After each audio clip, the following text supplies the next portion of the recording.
Welcome to Manual Education. Welcome to this video. In this video, we will discuss CMAT compilation 2019 to 2023. Previous year के paper का पूरा compilation है. In that paper compilation, we will discuss about vocabulary section. First of all, first is what?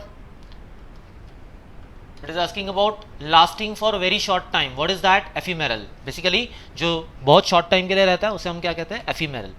One word substitution, something like that. Now, which of the phrases is the closest in the meaning to the etymology? Etymology का मतलब क्या होता है? Simply origin of the words and their meaning. The answer should be D. Arms culture should be proscribed by government. Proscribed by government. यहाँ पे proscribed use in the following sentence. क्या पूछा है? Appropriate meaning पूछा हुआ है. तो proscribed का मतलब क्या होना चाहिए यहाँ पर? Prohibited. Proscribed का मतलब क्या होता है? Prohibited. Next. अब medicine to counteract poison, poison को काउंटरैक्ट करने के लिए जो मेडिसिन यूज की जाती है उसको क्या कहते हैं? Antidote. Anthropology, study of Mankind. Next, synonym of the work shark. Shark का सिनोनिम क्या होगा? यहाँ पे शर्क की सिनोनिम्स कितने हैं? कौन से हैं? Shark is basically avoid and escape and evade and answer should be what? D. यहाँ पे ये जो है वो क्या है? अपोजिट है. तो अपोजिट अगर एंटोनिम्स होता तो क्या होना चाहिए? Oppose will be your answer. But यहाँ पे सिनोनिम्स पूछे तो A B C will be your answer. So C option will be your answer. Now antonym of the word adroit. Adroit का मतलब क्या होता है? Intelligent person, skilled person, expert person. तो यहाँ पे एमेच्योर जो होगा वो उसका क्या होगा? एंटोनिम हो जाएगा.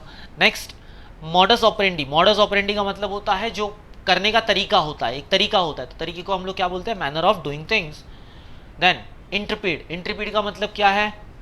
इंट्रपीड का मतलब कोवार्डली.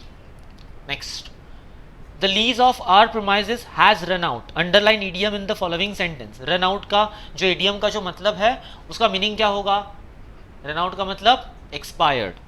The word veteran means. Veteran का मतलब होता है जो पर्सन एक्सपीरियंस होता है, बड़े लॉन्ग टाइम से वो चीजें करते आ रहा है, तो उसको हम लोग वेटरन पर्सन कहते हैं. That means option C, a person who has a long experience. Next, in market economy capital gets the lion's shares in the production. यहाँ पे क्या पूछा है? अंडरलाइन फ्रेज का मीनिंग पूछा हुआ है. Meaning of the underline phrase, lion's share. Lions बहुत बड़े होते हैं ना, तो larger part.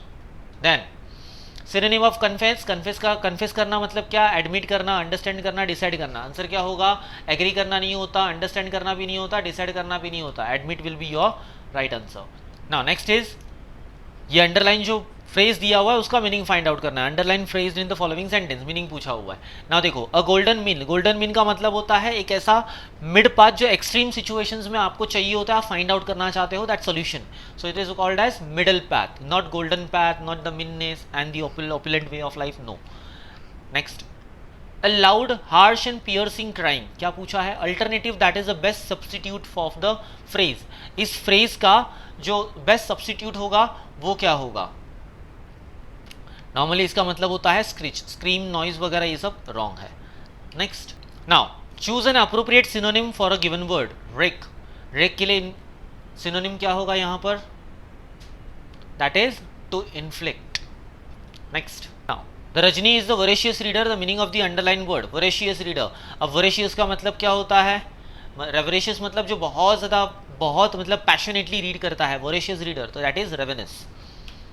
Next, one who can not die, जो कभी डाई नहीं हो सकता, that is immortal. Your advice to show clemency to the defeated enemy. Clemency का मतलब क्या होता है? क्लेमेंसी का मतलब होता है क्रुएल्टी, नॉट मर्सी, काइंडनेस, ये सब सिनोनिम्स हो गए. Now next, फैट्रीसाइड. फैट्रीसाइड का मतलब ब्रदर का किल करना, ब्रदर को मार देना, so that is murder of brother. Matricide मतलब मदर को मार देना, simple.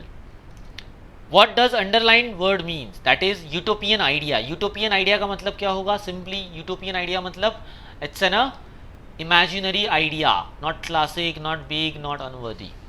Next, the football coach had a sympathetic presence, albeit a commanding one. यहाँ पे क्या पूछा है? Underline given sentence, choose the nearest in the meaning. Nearest in the meaning मतलब अल्बाइट. अल्बाइट की जगह पे नियरेस्ट मीनिंग क्या होगा? Your although. Furthermore no, addition to होता है, बिकॉज का रीजन होगा, नॉट ओनली तो होगा ही नहीं, तो although will be your right answer.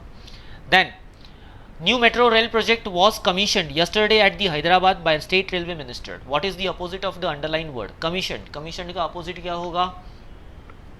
It's a terminated. Commissioned मतलब अलाउड कर देना, बेसिकली यहाँ पर अलाउड कर में देना, परमिटेड कर देना, स्टार्ट कर देना, that is. Next, Radha keeps an eye, keeps an open house every weekend to teach yoga. Open house keeps an open house, ये एक फ्रेज है यू कैन से, और उस फ्रेज के लिए हमें क्या करना है, मीनिंग फाइंड आउट करना है। Now answer will be what, open house मतलब क्या, तो वेलकम्स सिलेक्टेड, देखो यहाँ पे तीन ऑप्शंस दिए हैं, welcome selected group of people, welcome yoga practitioners and welcome all those who are interested. अभी देखो योगा प्रैक्टिशनर्स को वेलकम नहीं करेगी प्रैक्टिकली स्पीकिंग, सिलेक्टेड ग्रुप्स को भी प्रैक्टिकली वो नहीं बुलाएगी क्योंकि योगा क्लासेस है तो सबको नहीं बुलाएगी ना, मतलब ग्रुप ऑफ द पीपल को, selected group of the people को नहीं बुलाएगी। He will, she will offer those and admit those who are interested, so that basically and practically answer should be what, A, welcome all those who are interested. Then Ritu asked Rashmi not a meddle in her affairs, not a meddle मतलब यहाँ पे contextual understanding low, not a meddle का मतलब क्या होगा, in her affairs मतलब interfere मत करो, simple। next, to leave someone in the lurch, to leave someone in the lurch मतलब basically इस सेंटेंस को रीड करने के बाद हमें क्या पता चलता है कि टू हर, देखो यहाँ पे डिफिकल्टीज जो है वो इसका राइट आंसर नहीं होगा, हेल्प समवन नहीं होगा, बिकॉज लीव करना तो हेल्प नहीं होती, सेल्फ रिस्पेक्ट करना भी हेल्प नहीं होती, तो मेक समवन कंफर्टेबल, लीव करेंगे तो कंफर्टेबल कैसे होगा, simply C should be your right answer. Pacify, pacify करना मतलब बेसिकली एग्रेवेट करना, discourage, slow down, encourage will not be a right answer. Abridge, average, abridge का मतलब होता है समराइज वर्जन करना या फिर से समरी कर देना, दैट मीन्स यहाँ पे सिमिलर वर्ड कौन सा है, shorten, shorten will be answer, join will be wrong, understand will be wrong, to fill the gap this is also wrong. Now in this, in following sentence what does underline phrase means, reinventing the wheel. अब sentence को read करो, a good teacher is one who sees to it that a student does not waste time in reinventing the will। अब reinventing the will मतलब क्या होता है, doing something that already been done। अब देखो यहाँ पे ना reinventing the will मतलब क्या, तो वापस से वही काम करना, एक ही बार काम किया हो उसको repetitively करना, so that is reinventing। अब बेसिकली यहाँ पे रीड करोगे तो देखो वेस्ट ऑफ टाइम और unnecessary details, इसका कोई रिलेशन नहीं है, repeating oneself, no this is not a right, then waste time in imaginary things, this is not right, right things will be doing something that already has been done।